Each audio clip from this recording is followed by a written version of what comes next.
ма? Менің аты жөнім Иманалиева Гаухар Жанатқызы. Мен тарих және география пәнінің оқытушысымын. Бүгінгі біздің өтетін тақырыбымыз Азия елдері. Азияның жалпы аумағы 44,6 миллион километр квадрат. Солтүстіктен оңтүстікке қарай 8000 километрге, батыстан шығысқа қарай 11000 километрге созылып жатыр. Оның солтүстігінде Сібір, ал оңтүстігінде Үнді мұхиты жатса, батысында жерорта, Эгей, Мәрмәр, Қара және Азов теңіздері шайып жатыр. Шығысын түгелдей Тынық мұхиты және оның теңіздері жайлаған. Осыған орасан зор аумақта жатқан Азияның жер бедері мен ландшафтысы әртүрлі. Мұнда дүние жүзіндегі ең биік таулар, ойпаттар, құмды алқаптар мен үстірттер, мыңдаған километрге созылған ормандар мен батпақты аймақтар орналасқан. Сонымен дүние жүзіне белгілі климаттық белдеулер мен табиғат зоналарының барлығы дерлігі кездеседі. Шетелдік Азияның территориялық құрылымына 45 мемлекет кіреді. Ол 5 аймаққа бөлінеді. Біріншісі Шығыс және Орталық Азия, оған 5 мемлекет кіреді. Қытай, Монғолия, Корей Халық Демократиялық Республикасы, Оңтүстік Корея, Жапония. Екіншісі Оңтүстік Шығыс Азия, оған 10 мемлекет кіреді. Мьянма, Лаос, Вьетнам, Таиланд, Камбоджа, Малайзия, Сингапур, Шығыс Тимур, Филиппины. Одан кейін Оңтүстік Азия үшіншісі, оған 6 мемлекет кіреді. Пәкістан, Үндістан, Непал, Бутан, Бангладеш, Малайзия. Төртіншісі Оңтүстік Батыс Азия, оған 19 мемлекет кіреді. Грузия, Армения, Азербайджан, Сирия, Түркия, Кипр, Ливан, Иордания, Израиль, Сауд Арабиясы, Ирак, Кувейт, Бахрейн, Кипр, Біріккен Араб Әмірліктері, Оман, Ауғанстан, Ирак, Йемен. Орта Азия бесіншісі, оған 5 мемлекет кіреді. Қазақстан, Өзбекстан, Түркменстан, Тәжікстан, Қырғызстан. Әрбір елдің мемлекеттік құрылысы ең алдымен олардың басқару формасымен сипатталады. Мемлекеттерді басқарудың дүние жүзінде белгілі бірнеше түрі бар. Азияда республикалық мемлекеттер басым. Одан кейін орында монархия алады. Азияда олардың саны 14. Монархиялық басқарудың ішінде Азияда корольдық, сұлтандық, әмірлік басқару басым. Халқының саны жағынан Азия дүние жүзінің басқа аймақтарының ешқайсысымен салыстыруға келмейді. Мұнда жер бетіндегі халықтың 60%-дан астамы тұрады. Азия елдерінің басым бөлігі демографиялық өтпелі кезеңді бастан кешіруде. Бұл өз кезегінде халықтың жаппай қоныстануына кедергі келтіреді. Ганг ойпатындағы халықтың тығыздығы 1 километрға шаққанда 1000 адамнан келеді. Оның кейбір аумақтарында 2000 адамға дейін жетеді. Бангладеште 1 километр квадрат жерге 900 адамнан келеді. Азияның орта тұсында орналасқан, дүние жүзі бойынша халық өте сирек қоныстанған Монғолияда 1 километр квадрат жерге 3 адамнан ғана келеді.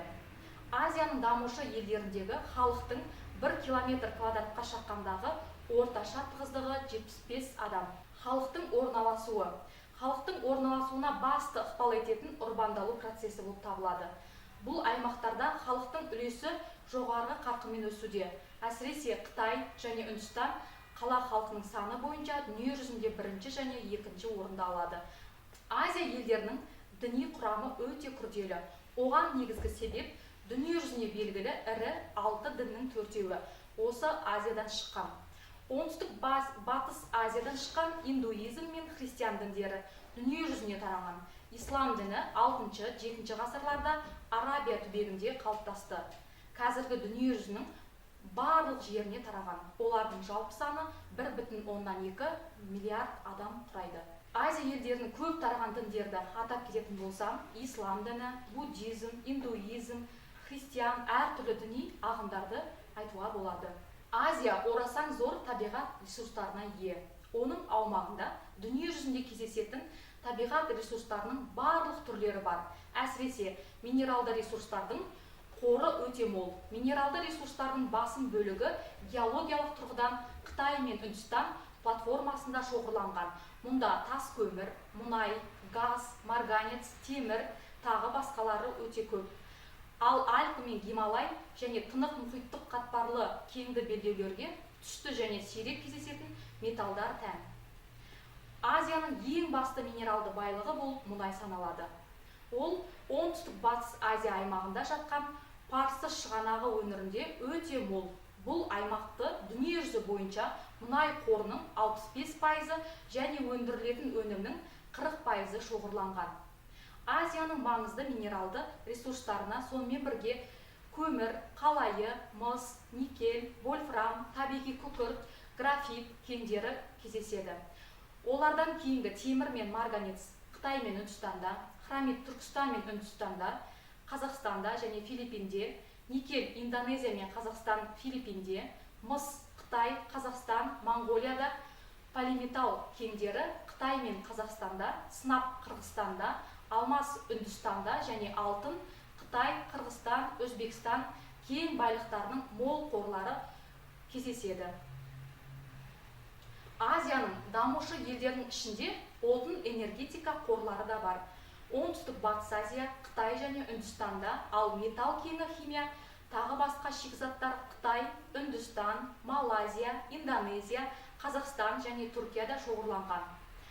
Тұщы су ресурстары дүние жүзіндегі табиғи ресурстарының 3/1 бөлігін Азияда орналасқан. Оның ішінде тұщы су ресурстарының мол қоры Оңтүстік Азия, әсіресе Оңтүстік Шығыс Азия аймағында кездеседі. Бұл аймақтардың өзендері жиі және суы мол. Ал Оңтүстік Батыс Азия аймағы керісінше суға өте тапшы. Себебі мұнда шөлді қуаң жерлер өте үлкен аумақты алып жатыр. Мұнда су проблемасы ол өмір проблемасы болып саналады. Географиялық табиғи жағдайларда өте үлкен айырмашылықтардың болуына байланысты ауыл шаруашылығына мамандану да әр елде әртүрлі. Мысалы, Оңтүстік Шығыс Азия елдерінде өсімдік шаруашылығына мамандану басым болса, Оңтүстік Батыс Азия елдерінде судың тапшылығына байланысты егіншілік нашар дамыған.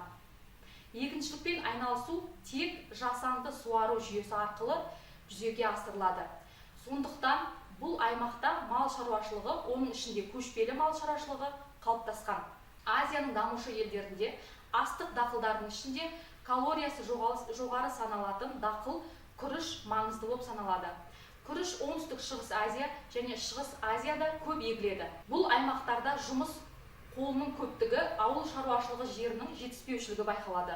Муссондық климат дақылы саналатын күріш бұл аймақтарда таптырмайтын дақыл десе де болады. Күріштен жасанды суару жүйесі арқылы жылына 2, кейде 3 рет түсім алуға болады. Оңтүстік Батыс Азия елдерінде астық дақылдар ішінде жетекші орынды бидай алады. Азия елдерінің ауыл шаруашылықтарында бидай, күріш, мақта, жеміс-жидек, ет өнімдері, шай, арпа, сүт, минералды су, қант, темекі, балық, құс шаруашылығы, мал шаруашылығы өте жақсы дамыған деп айтсақ та болады. Назар қойып тыңдағандарыңызға рахмет.